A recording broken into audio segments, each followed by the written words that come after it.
إن الحمد لله نحمده ونستعينه ونستغفره ونعوذ بالله من شرور أنفسنا ومن سيئات أعمالنا من يهده الله فلا مضل له ومن يضلل فلا هادي له وأشهد أن لا إله إلا الله وحده لا شريك له وأشهد أن محمدا عبده ورسوله يا أيها الذين آمنوا اتقوا الله حق تقاته ولا تموتن إلا وأنتم مسلمون يا أيها الناس اتقوا ربكم الذي خلقكم من نفس واحدة وخلق منها زوجها وبث منهما رجالا كثيرا ونساء واتقوا الله الذي تساءلون به والأرحام إن الله كان عليكم رقيبا يا أيها الذين آمنوا اتقوا الله وقولوا قولا سديدا يصلح لكم أعمالكم ويغفر لكم ذنوبكم ومن يطع الله ورسوله فقد فاز فوزا عظيما أما بعد فإن أصدق الكلام كلام الله وأحسن الهدي هدي محمد صلى الله تعالى عليه وسلم وشر الأمور محدثاتها وكل محدثة بدعة وكل بدعة ضلالة وكل ضلالة في النار من يطع الله ورسوله فقد رشد واهتدى ومن يعص الله ورسوله فقد ضل وغوى اللهم صل على محمد وعلى آل محمد كما صليت على إبراهيم وعلى آل إبراهيم إنك حميد مجيد اللهم بارك على محمد وعلى آل محمد كما باركت على إبراهيم وعلى آل إبراهيم إنك حميد مجيد سبحانك لا علم لنا إلا ما علمتنا إنك أنت العليم الحكيم رب اشرح لي صدري ويسر لي أمري واحلل عقدة من لساني يفقه قولي لقد قال الله سبحانه وتعالى بعد أعوذ بالله من الشيطان الرجيم من همزه ونفخه ونفسه بسم الله الرحمن الرحيم ليوفيهم أجورهم ويزيدهم من فضله إنه غفور شکور۔ اللہ رب العزت کے جو بابرکت نام ہیں اسماء حسنہ، اس میں سے ایک نام الشکور ہے۔ شکور شکر سے ہے، شکر کا معنی قدردانی، اور الشکور چونکہ عربی قواعد کے اعتبار سے مبالغے کا صیغہ ہے تو اس میں مبالغے کا معنی پایا جائے گا۔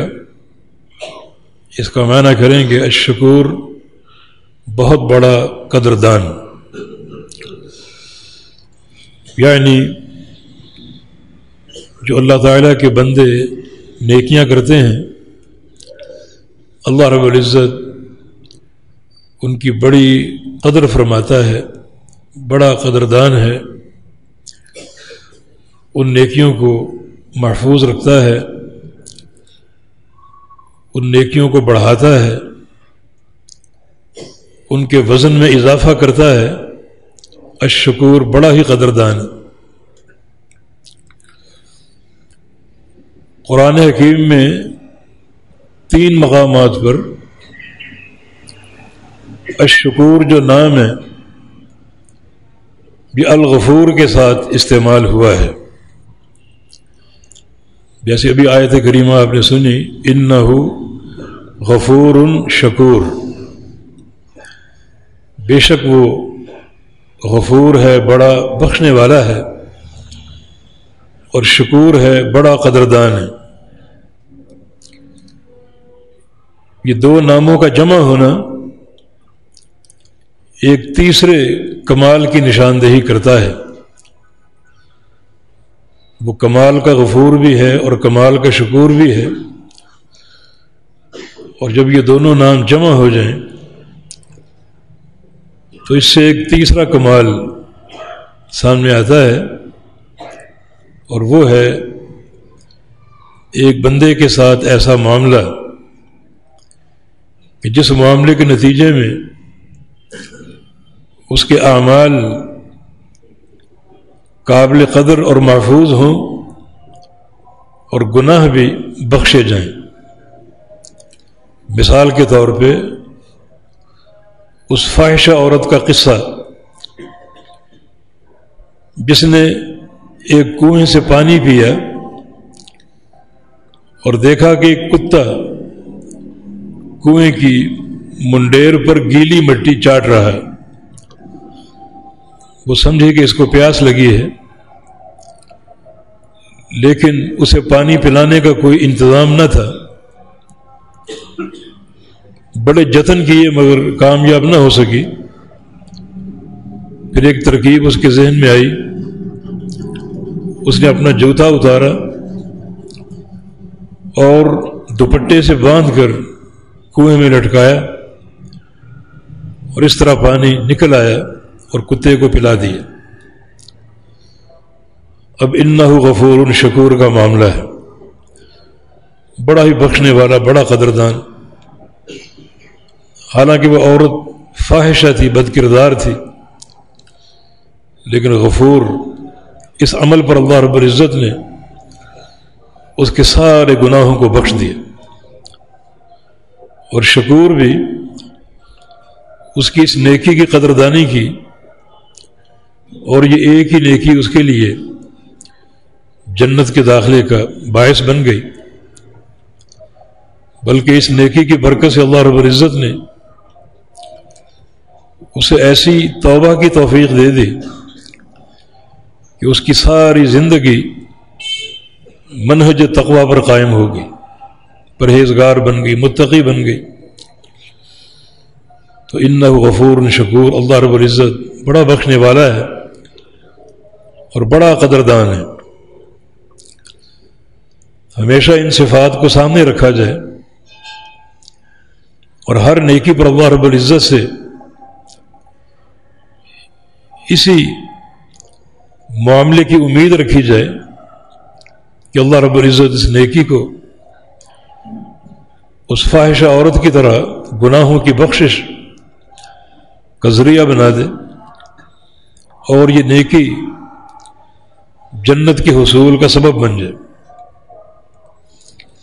وہ حدیث آپ نے مجھ سے کئی بار سنی ہے بخاری شریف کی کہ 40 خصلۃ اعلاها منیحۃ العنزہ، کہ 40 خصائل ایسے ہیں، 40 کام کہ جو بندہ ان میں سے ایک کام کرنے میں کامیاب ہو گیا، بس 2 شرطیں ہیں۔ ایک یہ کہ راجیا اجرہا بتصدیقا بموعودہا، جو اجر بیان ہو رہا ہے اس کا یقین ہو، اور جو وعدہ ہے اس کو سچا جانے۔ کوئی ایک کام انجام دینے میں کامیاب ہو گیا تو داخل الجنہ، وہ یقیناً جنت میں داخل ہو جائے گا۔ وہ 40 کام کیا ہیں ان کا ذکر نہیں ہے۔ اگر ذکر ہو جاتا تو ہم کسی ایک آسان سے کام کو چن لیتے اور مطمئن ہو جاتے کہ جنت یقینی ہے، مگر شریعت کی چاہت یہ ہے کہ آپ زیادہ نیکیاں کریں اور ہر نیکی کے بارے میں سمجھیں یہ نیکی ان 40 خصائل میں سے ہو سکتی۔ نبی علیہ السلام نے ایک نشانی بتائی ہے کہ اعلیٰ منیحۃ العنزہ، ان 40 خصائل میں سے جو سب سے بڑی خصلت ہے وہ ہے کسی غریب شخص کو اس کے بچوں کے لیے ایک بکری دودھ والی خرید کر دے دے، تغدو بآنیۃ وتروح بآنیہ، جو صبح بھی ان بچوں کو دودھ کا برتن بھر کے دے دے اور شام بھی ان بچوں کو دودھ کا برتن بھر کے دے دے۔ یہ 39 کاموں میں سے سب سے بڑا کام ہے، یعنی یہ 5، 10، 12 ہزار کا یہ عمل ہے، اور باقی کام اس سے چھوٹے ہیں۔ تو یہ اللہ تعالیٰ کی قدردانی کی ایک دلیل ہے کہ کتنا وہ قدردان ہے اپنے بندوں کے اعمال کا۔ وہ حدیث بھی دلیل ہے جو قیامت کے دن ایک شخص 99 دفاتر لے کر آئے گا گناہوں سے بھرے ہوئے، اور ایک ذرے کے برابر نیکی موجود نہ ہوگی۔ فرشتے اس نتیجے کو دیکھ لیں گے اور اس کا رخ جہنم کی طرف پھیر دیں گے کہ تیرے پاس تو وزن کے لیے کوئی نیکی ہے ہی نہیں، حساب و کتاب کے لیے کوئی عمل صالح ہے ہی نہیں، تیرا ٹھکانہ سیدھا جہنم ہے۔ اللہ تعالیٰ قدردان فرمائے گا کہ لا تعجلوا علی عبدی، میرے بندے پر جلدی نہ کرو، ان لہ عندی حسنہ، اس کی ایک نیکی میرے پاس ہے، میں نے اس کے لیے وہ چھپا کے رکھی ہے، سنبھال کے رکھی ہے۔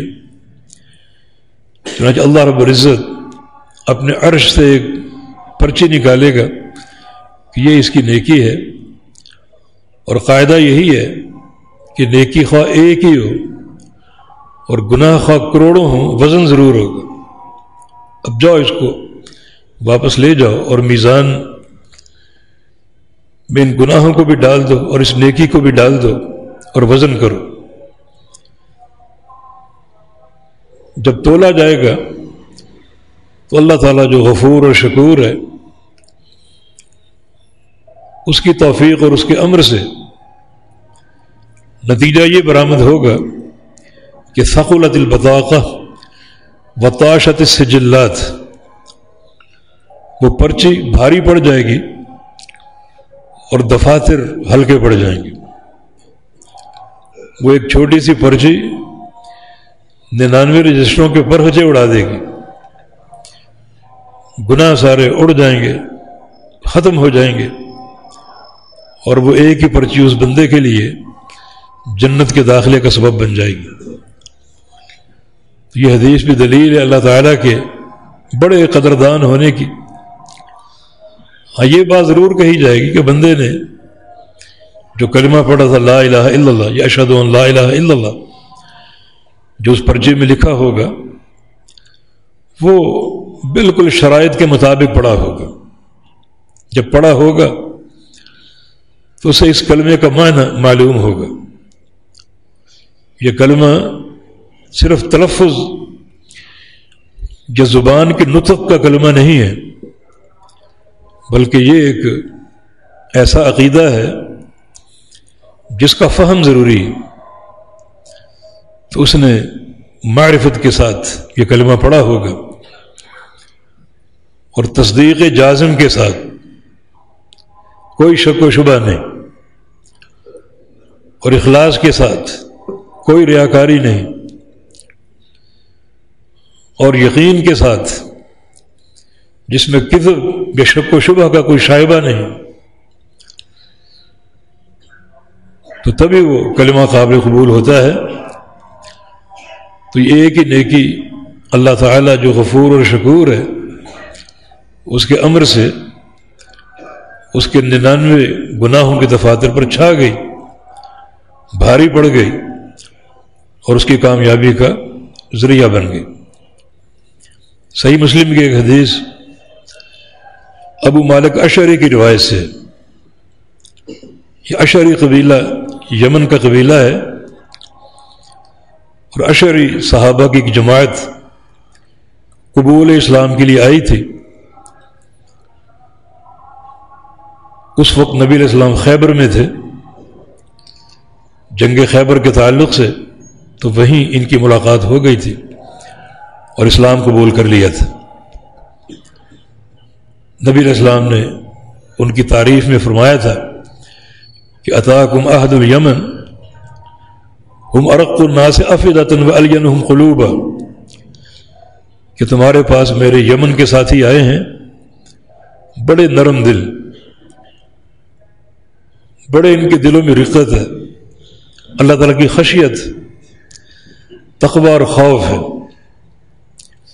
ان میں یہ ابو مالک اشعری بھی تھے، اور اشعری قبیلے کے لوگوں کی خاصیت تھی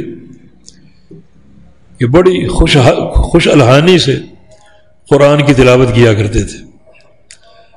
ان کے خیمے مدینہ منورہ میں کچھ فاصلے پر گاڑ دیے گئے تھے، انہی خیموں میں رہتے تھے، اور بعض اوقات رسول اللہ صلی اللہ علیہ وسلم اپنی تہجد کی نماز سے فارغ ہو کر رات کی تاریکی میں ان خیموں کے پاس آ جاتے، ہر خیمے سے قرآن کی تلاوت کی آوازیں آ رہی ہوتی، اور آپ کافی دیر کھڑے ہو کر وہ تلاوت سنا کرتے تھے۔ ایک دن اسی اشعری قبیلے کے ایک شخص ابو موسیٰ اشعری سے آپ نے فرمایا تھا کہ لقد اوتی ھذا مزمار من مزامیر آل داؤد۔ ابو موسیٰ اشعری کو تو اللہ تعالیٰ نے داؤد علیہ السلام کا لحن دے دیا ہے، جس لہجے سے وہ پڑھا کرتے تھے اپنی کتاب، لگتا ہے کہ داؤد علیہ السلام پڑھ رہے ہیں، ان کی قرات مشہور تھی۔ ابو موسیٰ اشعری نے کہا کہ یا رسول اللہ صلی اللہ علیہ وسلم، اگر مجھے علم ہوتا کہ آپ باہر تشریف فرمائیں اور میرا قرآن سن رہے ہیں تو لحبرت تحبیرا، میں اور اس سے بھی اچھا پڑھتا، اس سے بھی اچھا اور خوبصورت پڑھنے کی صلاحیت ہے میرے پاس۔ تو اسی اشعری قبیلہ کا یہ فرد ابو مالک الاشعری، جس کا نام حارث تھا، وہ اس حدیث کا راوی ہے۔ اس کا ترجمہ پیش کر دیتے ہیں۔ اس حدیث میں بھی 8 امور کا ذکر ہے، اللہ تعالیٰ کے قدردان ہونے کی ایک بڑی بین دلیل۔ چنانچہ فرماتے ہیں کہ قال رسول اللہ صلی اللہ علیہ وسلم، رسول اللہ صلی اللہ علیہ وسلم کا ارشاد گرامی ہے کہ سبحان اللہ نصف المیزان، جو سبحان اللہ کا ذکر ہے، سبحان اللہ سبحان اللہ، یہ قیامت کے روز اللہ تعالیٰ کے آدھے میزان کو بھر دے گا۔ پورا میزان کتنا بڑا ہے، ایک پلڑا کتنا بڑا ہے، اتنا بڑا کہ 7 آسمان اور 7 زمینیں اور ان کی مخلوقات ایک پلڑے میں سما سکتی۔ وہ اللہ غفور اور شکور فرماتا ہے کہ سبحان اللہ نصف المیزان، یہ اللہ کے پیغمبر فرما رہے ہیں اللہ تعالیٰ کی وحی سے، کیونکہ حدیث بھی اللہ تعالیٰ کی وحی ہے کہ یہ ایک ہی کلمہ آدھا میزان ہے۔ بات وہی جو بھی ہو چکی، کہ صرف تلفظ کی حد تک نہیں بلکہ فہم اور یقین کے ساتھ۔ سبحان اللہ جو ہے یہ کلمہ تنزیہ ہے۔ تنزیہ کا معنی اللہ تعالیٰ کو پاک ماننا اور پاک قرار دینا ہر عیب اور ہر نقص سے۔ اللہ سبحانہ و تعالیٰ کی جناب میں جو عیوب لوگوں نے منسوب کیے ہیں، ان میں سے سب سے بڑا عیب اللہ تعالیٰ کا شریک مقرر کرنا۔ یہ حجر و شجر کو اور مٹی کے بتوں کو اور قبر کے مردوں کو رب العالمین کے برابر قرار دے دینا، کہ یہ مٹی کا ڈھیر اللہ تعالیٰ کے برابر، اسے پوجنا، اسے سجدے کرنا، یہ اظلم الظلم ہے، سب سے بڑا ظلم۔ تو کلمہ تسبیح جو ہے تنزیہ سبحان اللہ، یہ تبھی قابل قبول ہوگا کہ بندہ پڑھنے والا اللہ تعالیٰ کی تنزیہ کرے اور اس کو ہر عیب ہر نقص سے پاک قرار دے۔ اب ایک بندہ سبحان اللہ تو پڑھتا ہے مگر تنزیہ کا قائل نہیں ہے، اس کے شرکاء مقرر کرتا ہے۔ کراچی میں کوئی سرکار ہے، لاہور میں کوئی سرکار ہے، پاک پتن میں کوئی سرکار ہے، اجمیر میں کوئی سرکار ہے، وہ ایک بار نہیں اربوں کھربوں بار سبحان اللہ کہہ دے، کوئی فائدہ نہیں، قطعاً قابل قبول نہیں، بلکہ جس قدر وہ ذکر کرے گا اپنی شرک کی موجودگی میں اتنا ہی وہ ناپاک ہو جائے گا، اللہ تعالیٰ سے دور ہوتا جائے گا۔ اس کتے کی طرح جو نجس ہوتا ہے اور اگر تالاب میں چلا جائے نہا لے اور نکلے تو اور زیادہ غلیظ ہو جاتا ہے، وہ پانی اس کو پاک نہیں کرتا۔ اسی طرح ذکر کے یہ کلمات اسے پاک نہیں کرتے، کیونکہ وہ شرک اور بدعت پر قائم ہے، جو خالق کائنات سے ہر لحظہ دوری کا سبب بنتے ہیں۔ کوئی قبروں کو سجدے کرے، سبحان اللہ کہنے کا کوئی فائدہ نہیں، قبروں کے طواف کرے کوئی فائدہ نہیں، قبروں پر قبے تعمیر کرے کوئی فائدہ نہیں۔ تو یہ سبحان اللہ جو ہے اللہ کے آدھے میزان کو بھرنے والا، نیکی تو ایک ہی ہے مگر یہ زندگی بھر کا عقیدہ ہے اور زندگی بھر کا عمل ہے۔ یہ ایک ہی نیکی اتنی عظیم الشان ہے کہ پوری زندگی اگر سبحان اللہ سے حاصل ہونے والے عقیدے پر گزار دے تو ایک ہی نیکی اللہ تعالیٰ کے آدھے میزان کو بھر دے گی۔ اور آگے فرمایا کہ والحمدللہ تملأہ، الحمدللہ جو ہے یہ پورے میزان کو بھر دے گی، یعنی سبحان اللہ والحمدللہ، بس یہ ذکر کے دو کلمات اللہ رب العزت کے پورے میزان کو بھر دیں گے۔ الحمدللہ کیا ہے؟ تمام تعریفیں اللہ تعالیٰ کے لیے، اسی کی حمد ہم پر فرض ہے۔ ایک حمد اور ایک شکر، حمد اور شکر میں فرق یہ ہے کہ شکر نعمت کے مقابلے میں ہوتا ہے، آپ کو کوئی نعمت ملے اس پر آپ شکر ادا کریں، اور حمد ہر آن ہر گھڑی نعمت ملے یا نہ ملے، مالداری ہو یا فقر ہو، اولاد ملے یا بے اولادی ہو، صحت ہو یا مرض ہو، ہر حال میں بندے پر اللہ تعالیٰ کی حمد کرتے رہنا فرض ہے۔ تبھی تو صحیح بخاری کی حدیث ہے، جو بندہ اپنے بیٹے کی وفات پر اللہ کی حمد ہی کر رہا ہے کہ تیرا فیصلہ میرے لیے قابل قبول ہے، تو ایسے بندوں کے لیے جنت میں ایک ٹاؤن، ایک کالونی بنائی گئی ہے جہاں حمادین رہیں گے، وہ لوگ رہیں گے جو صدموں سے دوچار ہونے کے باوجود اللہ تعالیٰ کی حمد بیان کرتے رہتے ہیں۔ الحمدللہ کا معنی تمام تعریفیں اللہ کے لیے ہیں، ہر قسم کی حمد و ثنا کا اللہ تعالیٰ مستحق ہے۔ اللہ تعالیٰ کے لیے کیوں ہیں؟ کیونکہ اللہ تعالیٰ کے لیے کمال ہی کمال ہے۔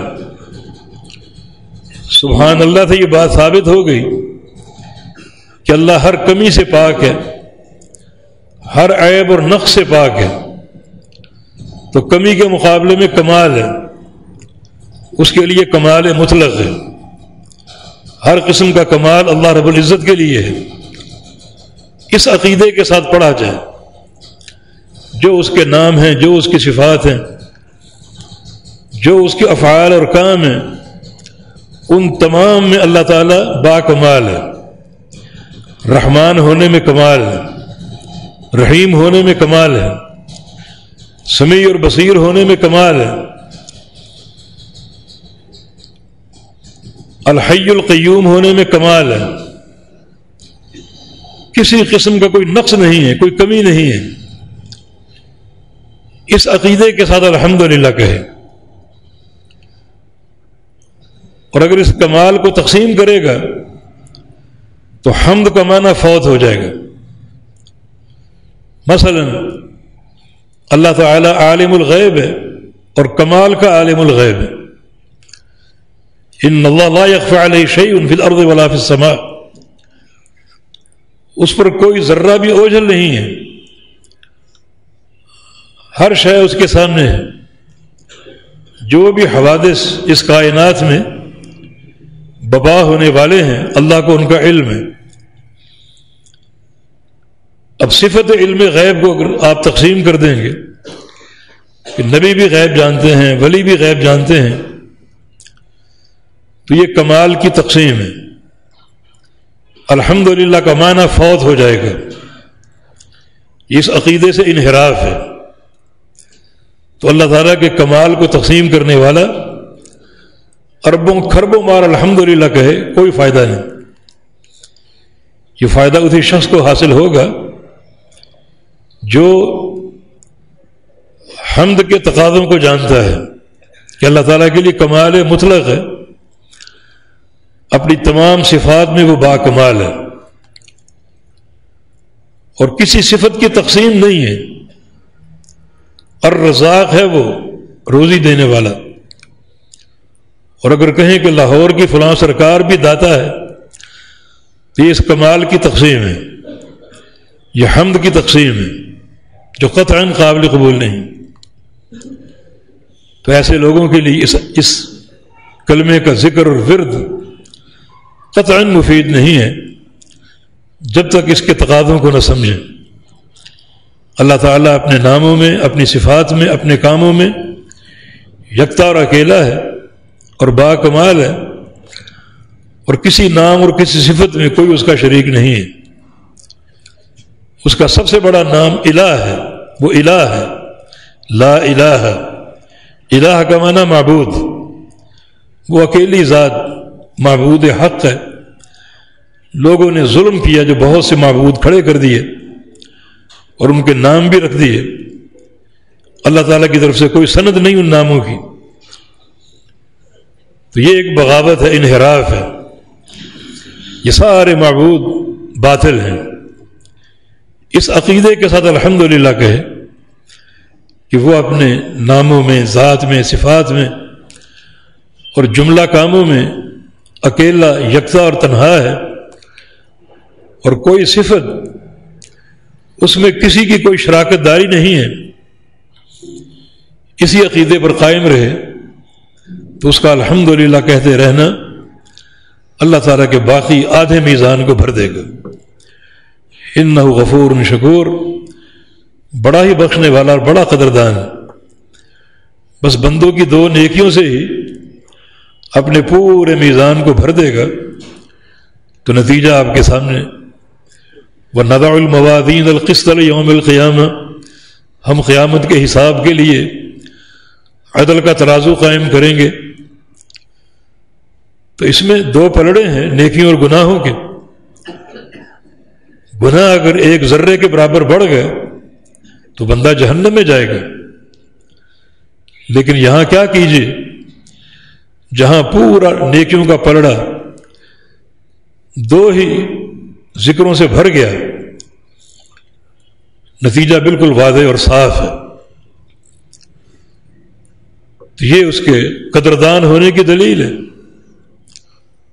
اور آگے فرمایا والحمد وسبحان اللہ والحمد للہ تملأ او تملأ ما بین السماء والارض، اور بندہ اگر سبحان اللہ والحمد للہ اکٹھا کہہ دے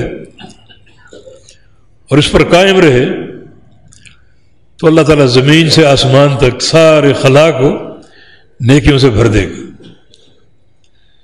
یہ وضاحت نہیں کہ کون سا آسمان، پہلا یا ساتواں، مگر خالق کائنات کے پاس اجر کی کوئی کمی نہیں ہے۔ اگر وہ چاہے تو زمین سے لے کر ساتویں آسمان تک جو سارے خلا ہیں انہیں بندے کی نیکیوں سے بھر دے، ان دو کلمات کی برکت سے۔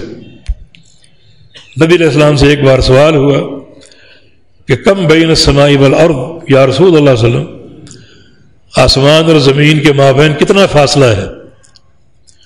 تو رسول اللہ صلی اللہ علیہ وسلم نے ارشاد فرمایا مسیرۃ 500 عام، 500 سال کی مسافت کے بقدر ایک شخص اگر 500 سال سفر کرتا رہے، جتنا فاصلہ وہ طے کرے گا اتنا فاصلہ زمین اور آسمان اول کے درمیان ہے۔ تو یہ ذکر کے 2 کلمات اس پورے خلا کو بھر دیں گے۔ یہ اس کا اجر و ثواب اور بندے کے اعمال کی قدردانی ہے۔ تاکیداً پھر کہوں گا کہ صرف تلفظ کی حد تک نہیں، بلکہ یہ 2 کلمات پوری توحید ہیں۔ یہ 2 کلمات ایک مکمل عقیدہ ہیں، یہ 2 کلمات ایک منہج حیات ہیں، یہ 2 کلمات دعوت کی اساس ہیں، یہ 2 کلمات جہاد کی بنیاد ہے۔ تو پورے فہم کے ساتھ، کوئی مشکل نہیں ہے، پورے فہم کے ساتھ یہ کلمات پڑھتا رہے تو یقیناً اللہ تعالیٰ کی توفیق سے یہ اجر و ثواب حاصل ہوگا۔ نبی علیہ السلام نے اپنی احادیث میں کئی موقعوں پر اسی تسبیح اور حمد کو جمع کیا اور اجر و ثواب کو بھی ذکر کیا۔ ایک حدیث میں رسول اللہ صلی اللہ علیہ وسلم نے ارشاد فرمایا من قال حين يصبح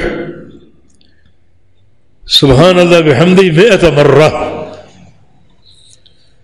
جو شخص جب صبح میں داخل ہو، یعنی فجر کے وقت، فجر سے پہلے یا فجر کے بعد 100 دفعہ پڑھ دے سبحان اللہ وبحمدہ، تو سبحان اللہ یہ کلمہ تسبیح اور تنزیہ ہے، اور وبحمدہ یہ کلمہ حمد الحمدللہ کے معنی میں۔ سبحان اللہ بحمدہ اس کا معنی میں اللہ تعالیٰ کی پاکیزگی بیان کرتا ہوں اس کی حمد پر قائم ہو کر، خالی پاکیزگی نہیں بلکہ جو اس کی صفات کمال ہیں ان کو ثابت کرتے ہوئے، ان کو مانتے ہوئے، ان پر ایمان لاتے ہوئے۔ خالی یہ نہیں کہ اللہ تعالیٰ ظلم نہیں کرتا، بلکہ ساتھ یہ کہ وہ عدل کرتا ہے۔ خالی یہ نہیں کہ اللہ تعالیٰ کو موت نہیں آئے گی، بلکہ کمال یہ ہے کہ وہ ابدی حیات سے متصف ہے، نہ اس کو کبھی عدم تھا اور نہ کبھی فنا ہوگا، ہمیشہ سے ہے اور ہمیشہ رہے گا۔ یہ کمال حیات ہے جو اللہ تعالیٰ کے ساتھ مختص ہے۔ تو سبحان اللہ بحمدہ اسی پوری توحید کی ترجمانی جو بندہ صبح کے وقت 100 دفعہ سبحان اللہ بحمدہ کہہ دے تو محیت عنہ سیئاتہ ولو کانت مثل زبد البحر، اس کے سارے گناہ جھاڑ دیے جائیں گے اور مٹا دیے جائیں گے، خواہ وہ گناہ سمندر کے پانی کے برابر کیوں نہ ہو۔ اور ظاہر ہے کہ زمین پر پانی زیادہ ہے اور خشکی کم ہے۔ اللہ کے پیارے پیغمبر ریت کے ذرات کا بھی ذکر کر سکتے تھے، درختوں کے پتوں کا ذکر کر سکتے تھے، لیکن اس کے مقابلے میں سمندر زیادہ وسیع ہیں، ان کے قطرے اور ان کی تہ میں جو مٹی اور ریت ہے اس کے ذرے اور جو سمندر کے اندر مخلوقات ہیں ان کے برابر بھی گناہ کیوں نہ ہو۔ سبحان اللہ بحمدہ کی برکت سے اللہ رب العزت ان تمام گناہوں کو جھاڑ دے گا۔ ایک بار رسول اللہ صلی اللہ علیہ وسلم فجر کی نماز پڑھ کے گھر تشریف لائے اور کسی کام کے لیے باہر جانے لگے تو ام المومنین جویریہ بنت حارث رضی اللہ تعالی عنہ یہ پیغمبر علیہ السلام کی لونڈی تھی جو بنو مستلق جنگ سے حاصل ہوئی تھی. بنو مستلق قبیلے کے سردار کی بیٹی، جس پر نبی علیہ السلام نے تقریباً اس کو آزاد کر دیا اور آزاد کر کے اس کو اپنی زوجیت میں لے لیا، نکاح کر لیا. یہ غزوہ بنو مستلق سے حاصل ہوئی تھی. بنو مستلق کے غزوے میں ایک اور تاریخی واقعہ پیش آیا تھا، اور وہ ام المومنین طاہرہ مطہرہ سیدہ عائشہ صدیقہ رضی اللہ عنہا پر تہمت کا قصہ، اسی غزوے سے لوٹتے ہوئے. تو یہ جویریہ بنت حارث اسی جنگ سے اللہ کے پیغمبر کو حاصل ہوئی، اور آپ نے اس کو اپنے نکاح میں لے لیا، اس کو آزاد کر کے اس کی تکریم کی، اس کے باپ کی تکریم کی. تو صبح آپ گھر سے نکلنے لگے تو دیکھا کہ جویریہ بنت حارث اپنے جو گھر کی مسجد ہے، جو خاتون اپنے لیے بناتی ہے، اس میں بیٹھی اللہ کا ذکر کر رہی ہے، تسبیح و تحمید کر رہی ہے. آپ کچھ کہے بغیر گھر سے باہر چلے گئے اور چند گھنٹوں بعد واپس لوٹے تو دیکھا کہ جویریہ بنت حارث وہیں بیٹھی ہوئی اللہ کا ذکر کر رہی. تب آپ وہاں رک گئے اور فرمایا کہ جب میں صبح کو گھر سے نکلا تو میں نے ایک کلمہ 3 بار کہا تھا، صرف 3 بار، اور وہ کلمہ تیرے آج تک کے سارے اذکار سے افضل ہے. جو تو نے آج تک ذکر کیے ہیں ان سب سے افضل. وہ کلمہ کیا ہے؟ سبحان اللہ بحمدہ عدد خلقہ ورضا نفسہ وزینت عرشہ ومداد کلماتہ. کیا تعلیم ہے اللہ رب العزت کی. ایک دفعہ سبحان اللہ والحمد للہ کہنے سے زمین و آسمان کا خلا بھر سکتا ہے، پورا میزان بھر سکتا ہے. مگر یہاں تو اجر و ثواب کے خزانے پڑے ہوئے ہیں جن کو جمع اور ضرب کے لیے دنیا کے سارے کمپیوٹر فیل ہو جائیں. سبحان اللہ بحمدہ، وہی کلمہ تنزیہ اور کلمہ حمد، اللہ تعالیٰ کی پاکیزگی، اس کے حمد کی بنیاد پر وہ پاک ہے اور ہر حمد کا مستحق ہے. سبحان اللہ بحمدہ، ایک بار نہیں، 2 بار یا 100 بار نہیں، 1000 بار یا لاکھ بار نہیں، عدد خلقہ، اللہ تعالیٰ کی ساری مخلوقات کی تعداد کے برابر، وہ خشکی کی ہو، تری کی ہو، 7 زمینوں کی ہو، 7 آسمانوں کی ہو، ساری مخلوقات کی جو تعداد ہے اس تعداد کے برابر یا اللہ میرا سبحان اللہ بحمدہ کہنا قبول کر لے. تیرے پاس کوئی کمی نہیں، اپنی ساری مخلوقات کی تعداد کے برابر میرا سبحان اللہ بحمدہ کہنا قبول کر لے. اور تو ایسی ذات ہے کہ ساری مخلوقات کی تعداد کے برابر بھی اگر تیری تسبیح کروں، تیری تحمید کروں،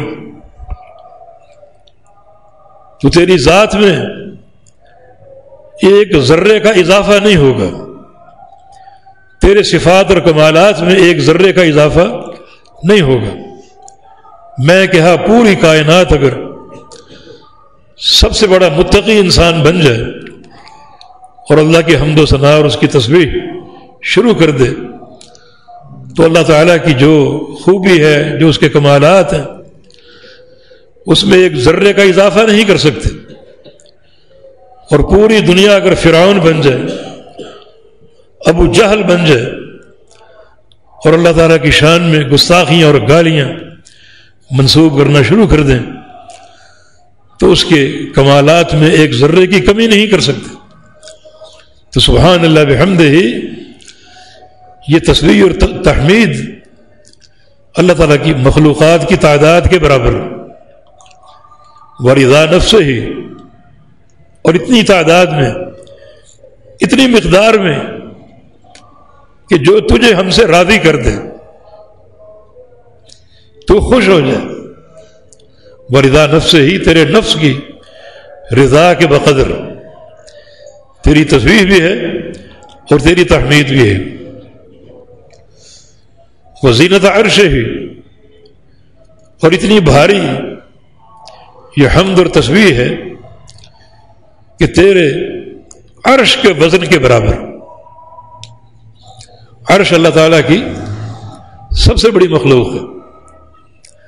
ہم تو آسمانوں کو دیکھتے ہیں اور سب سے بڑا ان کو مانتے ہیں، لیکن نبی علیہ السلام کی حدیث ہے کہ اللہ تعالیٰ کا عرش اتنا بڑا ہے کہ ساتوں آسمان اور ساتوں زمینیں اگر جمع کر کے عرش کے سامنے رکھی جائیں، لگے گا ایک چٹیل میدان میں ایک چھلا پڑا ہوا ہے، ایک انگوٹھی پڑی ہوئی.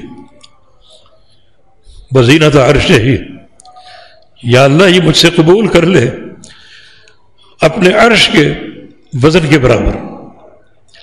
اتنا وزن مجھے عطا فرما دینا قیامت کے دن جو تیرے عرش کا وزن، کیونکہ وزن کا ہلکا اور بھاری ہونا تیرے امر سے ہے. رب سمین لا یذر عند اللہ جناح بعوضہ. قیامت کے دن بہت سے بھاری بھرکم لوگ لائے جائیں گے، ان کے ساتھ نیکیوں کے ڈھیر ہوں گے، جیسے کوہ مری کا پہاڑی سلسلہ ہے، اس طرح ان کی نیکیاں ان پہاڑوں کی چوٹیوں کی طرح نمودار ہوں گی. اللہ تعالیٰ فرمائے گا اس شخص کو اور اس کی نیکیوں کو ترازو میں ڈال دو.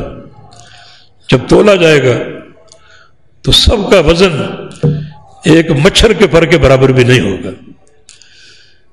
نیکیاں ہم سب کرتے ہیں، لیکن اخروی حساب کا اختیار اللہ رب العزت کے پاس. کیا کمی ہوگی کہ ساری نیکیاں مسترد ہو گئیں.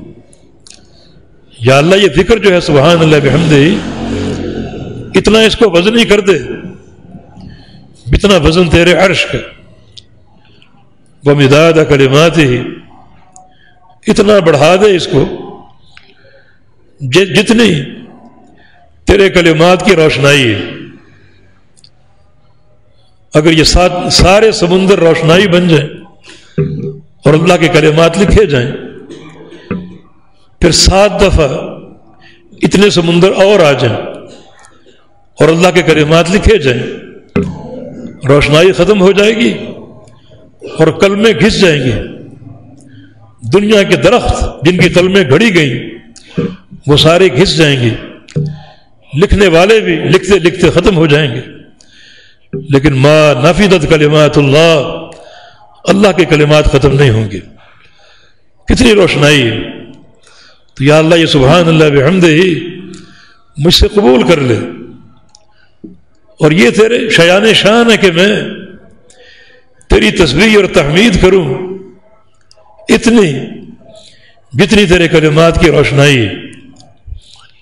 تو یہ چھوٹا سا ذکر ہے. فرمایا کہ 3 بار میں نے پڑھا تھا صبح گھر سے نکلتے ہوئے. تو نے اسلام قبول کرنے سے لے کر آج تک جو بھی ذکر کیا ان سب سے یہ افضل، یہ دین کی سماحت اور برکت. لیوفیہم اجورہم ویزیدہم من فضلہ انہ غفور شکور، تاکہ ہم تمہیں پورا اجر دیں بلکہ بڑھا چڑھا کر دیں. سن لو میں غفور بھی ہوں اور شکور بھی ہوں. گناہ ہوں گے تو بخش دوں گا اور نیکی کرو گے تو قدردانی کروں گا. سارے گناہ معاف کر کے سارے اعمال صالحہ کی قدردانی کروں گا. وہ قبول بھی ہوں گے اور وہ محفوظ بھی ہوں گے اور ان کی تعداد میں اضافہ بھی ہوگا اور ان کا وزن بھی بڑھتا رہے گا. بندہ ایک کھجور خرچ کر کے بھول جاتا ہے، اللہ اس کو اپنے ہاتھ میں لے لیتا ہے. یربیھا کما یربی احدکم فلوہ، اور اللہ اس کو پالتا ہے جیسے تم اپنے جانور کو پالتے ہو، اونٹنی کے بچے کو یا بکری کے بچے کو. جو گھوڑے کے بچے کو پالتے ہو، اس طرح وہ کھجور اللہ کے ہاتھ میں پلتی رہتی۔ یہ اونٹ اور گھوڑے تو ایک وقت معین کے لیے ہیں، پھر یہ ختم ہو جائیں گے، مگر کھجور کی بڑھوتری جو ہے یہ قیامت تک چلتی رہے گی، حتیٰ تصیر مثل احد، حتیٰ کہ انسان جو کھجور کو خرچ کر کے بھول چکا تھا حیران ہوگا کہ وہ کھجور اس کے نیکیوں کے پلڑے میں احد پہاڑ کے برابر پڑی ہوئی۔ انہ غفور شکور، بڑا بخشنے والا، بڑا قدردان۔ یہ تین چیزیں ہم نے آج بیان کی ہیں جو اللہ تعالیٰ کے قدردان ہونے کی دلیل ہے۔ اس حدیث کے 8 جملے ہیں، 5 باقی رہ گئے، وقت ختم ہونے کو ہے، تو کوشش کریں گے اگلے جمعے ان کو پورا کر دیا جائے۔ تو خلاصہ کلام یہ ہے کہ اللہ تعالیٰ غفور اور شکور ہے۔ 3 مقامات پر قرآن میں یہ صفت کہ یہ نام اکٹھے آئے ہیں، جن کا فائدہ یہ ہے کہ ایک بندہ گناہ بھی کرتا ہے اور نیکیاں بھی کرتا ہے، رب کے ساتھ اگر تعلق ہو تو رب کو غفور بھی پائے گا اور شکور بھی پائے گا، گناہوں کو بخش دے گا اور نیکیوں کی قدردانی کرے گا۔ اس فاحشہ عورت کی طرح جس کا قصہ آپ نے سن لیا کہ اس کی ساری زندگی بھر کی بد کرداری اللہ تعالیٰ نے معاف کر دی، اور قدردانی ایسی کی کہ اس کی بقیہ زندگی کو منہج تقویٰ پر قائم کر دیا اور جنت کا داخلہ عطا فرما دیا۔ بڑا غفور اور شکور ہے۔ ہمیشہ اللہ تعالیٰ کے ان ناموں کو سامنے رکھو اور ان ناموں کے نتائج کو حق سمجھو، ان ناموں کی تاثیر کو سچا جانو، اور ایک یقین کامل کے ساتھ اخلاص کی بنیاد پر اور سنت کے مطابق نیکیاں انجام دیتے رہو۔ اللہ تعالیٰ غفور بھی ہے اور شکور بھی ہے۔ آخری نقطہ یہ باقی رہ گیا کہ سبحان اللہ والحمد للہ، یہ ذکر اگر آپ پڑھیں گے پوری معرفت کے ساتھ، تصدیق جازم کے ساتھ، تو اس کا فائدہ ہے۔ لیکن اس سے قبل یہ فرض ہے کہ بندہ نمازی ہو۔ بعض لوگ نماز نہیں پڑھتے، ذکر کا ان کو شوق ہوتا ہے، تو یہ ایک تلاعب ہے، کھیل اور تماشا ہے دین کے ساتھ۔ پہلے فرائض تو پورے کر لو، نمازیں ادا کرو، پکے نمازی بن جاؤ، اور باقی جو اللہ تعالیٰ کے فرائض اور واجبات ہیں انہیں اپنا لو اور قبول کر لو، تو پھر یہ سبحان اللہ والحمد للہ اللہ کے پورے میزان کو بھی بھر دیں گے، اور نیکیوں سے زمین و آسمان کے خلا کو بھی بھر دیں گے۔ اللہ رب العزت ان سارے اعمال کو ادا کرنے کی انہی قواعد کے تحت توفیق عطا فرما دے۔ اللہ ہم سے راضی ہو جائے۔ اللہ تعالی عقیدہ توحید پوری شد و مد سے عطا فرما دے، اور توحید کے مقابلے میں شرک، اس کی نفرت سے ہمارے دلوں کو بھر دے، سنت کی محبت عطا فرما دے، اور سنت کے مقابلے میں بدعت ہے اس کی نفرت اسی شدت کے ساتھ ہمارے دلوں میں جمع کر دے۔ وہ توفیق دینے والا اور بڑا قدردان اور بخشنے والا ہے۔ اللہ تعالیٰ توفیق عطا فرما دے۔ اقول قولی ھذا واستغفر اللہ لی ولکم وآخر دعوانا ان الحمد للہ رب العالمین۔